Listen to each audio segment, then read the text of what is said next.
तो शिव जी को लेकर हम सब के दिमाग में यही है कि एक हैं जो कैलाश पर्वत पर बैठे हुए हैं, त्रिशूल लेके डमरू बजाते हैं, सांपों की माला पहनते हैं, बस हो जाता है। लेकिन उस शिव के अंदर जो शिवत्व है, जो बोध है, उससे हम लोग दूर भागते हैं और असली चीज़ वही है।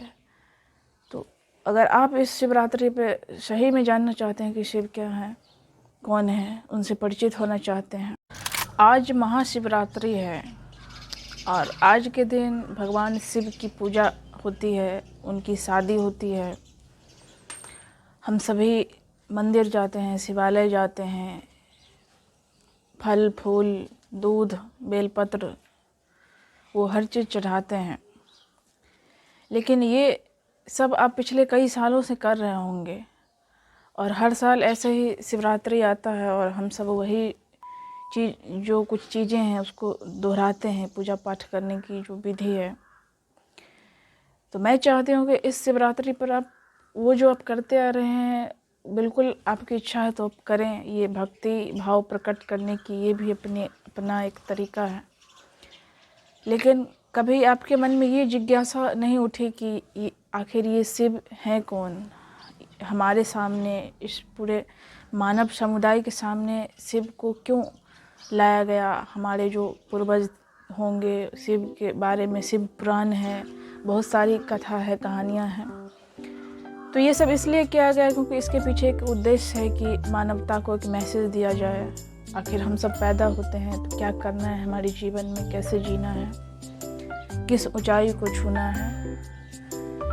लेकिन हम में से ज़्यादातर लोग हैं बस शिवरात्रि पर यही करते हैं कि मंदिर हो आते हैं, बहुत से लोग फास्टिंग वगैरह भी करते हैं। लेकिन यहाँ तक ही हमारी जिम्मेदारी ख़त्म नहीं हो जाती।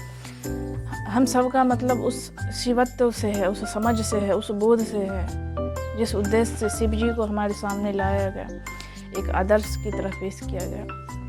तो शिव जी को लेकर हम सब के दिमाग में यही है कि एक हैं जो कैलाश पर्वत पर बैठे हुए हैं, त्रिशूल लेके डमरू बजाते हैं, सांपों की माला पहनते हैं, बस हो जाता है। लेकिन उस शिव के अंदर जो शिवत्व है, जो बोध है, उससे हम लोग दूर भागते हैं और असली चीज़ वही है। तो अगर आप इस शिवरात्रि पे सही में जानना चाहते हैं कि शिव क्या है, कौन है, उनसे परिचित होना चाहते हैं, तो शिव के ऊपर एक किताब है आचार्य प्रसाद की, शिवोहम के नाम से, वो आप ज़रूर पढ़ें। ये आप ऑनलाइन ऑर्डर करके मंगवा सकते हैं, फ्लिपकार्ट, अमेजॉन, कहीं से भी, या ऐसे भी आप ले सकते हैं किसी बुक स्टॉल से। तो मैं आपको रिकमेंड करूँगी कि ज़रूर आप इस शिवरात्रि पे इस बार शिव से वास्तव में आप शिव का दर्शन करें और अपने आसपास वालों को भी ज़रूर प्रेरित करें कि वो भी इस चीज़ से जुड़े और शिव को जानने की कोशिश करें। और इन सब के अलावा भी अगर आप शिव के बारे में और भी गहराई से समझना चाहते हैं तो आप यूट्यूब पर सर्च कर सकते हैं। आचार्य प्रशांत ने महाशिवरात्रि के ऊपर बहुत बार बोला है, बहुत सारे वीडियोज आपको मिल जाएंगे।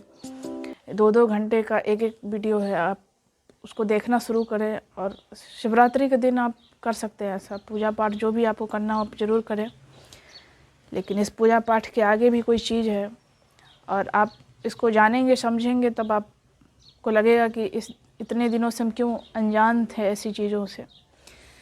और ये जो पुस्तक है शिवोहम, उसमें यही बताया गया है कि हम सब में शिवत्व प्राप्त करने की क्षमता है।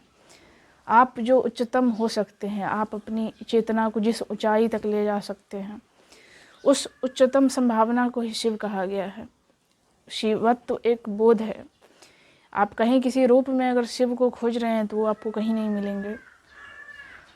आप खुद शिव हो सकते हैं। आप इस संभावना से की जानकारी से आप वंचित हैं। तो ये सब आप इस पुस्तक को भी पढ़ने से आपकी ज़िंदगी में बदलाव आ सकती है और आप शिव के ऊपर जो भी वीडियोज वगैरह हैं आप ज़रूर देखें, आचार्य प्रशांत के द्वारा जो भी कहा गया है। और फिर आप महाशिवरात्रि का असली अर्थ समझ पाएंगे। हम तो सब हर साल शिव जी की और पार्वती की शादी करवाते हैं, वही कुछ चीज़ें हैं जो रिपीट करते हैं, तो थोड़ा उबाऊ भी हो जाता है कि सेम चीज़ हर साल वही किया जा रहा है। लेकिन जब आप असल में शिवत्व से रूबरू होंगे तब आपको शिवरात्रि में भी कुछ नया महसूस होगा कि हाँ, अब लग रहा है कि सही में शिव जी हमारे सामने हैं। और हम कुछ फिर जब हम मंदिर जाएंगे तो फिर हमारे अंदर एक समझ होगी, बोध होगी, वही काम हम समझ कर करेंगे। पूजा पाठ भी करेंगे तो हमें पता होगा कि हम क्यों कर रहे हैं, किसको कर रहे हैं, किस लिए कर रहे हैं। तो इस शिवरात्रि को आप कुछ स्पेशल बनाएं इन्हीं समझ और बोध के साथ। और आपको अगर ये वीडियो अच्छा लगा तो अपने दोस्तों और रिश्तेदारों में भी शेयर करें, और लाइक करें, कमेंट करें। और हमारे साथ आगे भी बने रह सकते हैं। आप चैनल को सब्सक्राइब भी कर लें। आज के लिए इतना ही। बहुत बहुत धन्यवाद।